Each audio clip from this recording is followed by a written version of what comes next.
सिंधी रंगमंच जी सूंह खे सदाबहार बणाइण वारी सिंधी यूथ ग्रुप सिंधी नाटक प्रेमियुनि जे लाइ खणी आई आहे हिकु अनोखी सौगात।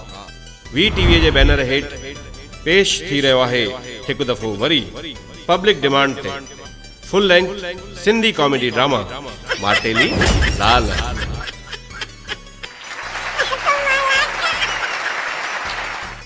सरकारी ऐं गैर सरकारी हर दफ़्तर जी छुट्टी आहे। शिवरात्रि ते हर वापारी पंहिंजे फैमिलीअ सां घुमण निकिरंदा आहिनि। पोइ हिन दफ़े जी शिवरात्रि जी शाम हलो टाउन हॉल। पब्लिक सजेशन ते कुछ नया रूप, कुछ नया चेंजेस ऐं कुछ नया कैरेक्टर। तो अचो ॾिसो माटेली ज़ाल। द हाउसफुल शो 26 जनवरी जो जेको माटेली ज़ाल ॾिठो तव्हां सिंधु यूथ सर्किल में उनजी कामयाबीअ खां पोइ पंहिंजे परिवार सां गॾु टाउन हॉल में अचो ऐं ॾिसो 17 फरवरी ते महाशिवरात्रि जे मौक़े ते नाटक जंहिंजो नालो आहे माटेली ज़ाल।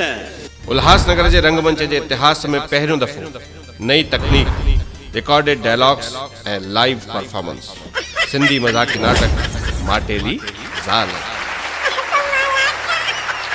असांजा सहयोगी आहिनि जीवदया संस्थान उल्हासनगर 4, कमल टी उल्हासनगर 1, प्रकाश माखीजा। त सिंधी काउंसिल ऑफ इंडिया पेश थी करे उल्हासनगर 3 जे टाउन हॉल में महाशिवरात्रि जे मौक़े ते सिंधी मज़ाक़ी नाटक माटेली ज़ाल। हिन नाटक जे टिकटुनि जे लाइ तव्हां संपर्क करे सघो था उल्हासनगर 3 जे टाउन हॉल बुकिंग ऑफिस में या वरी फोन करियो 9822448808।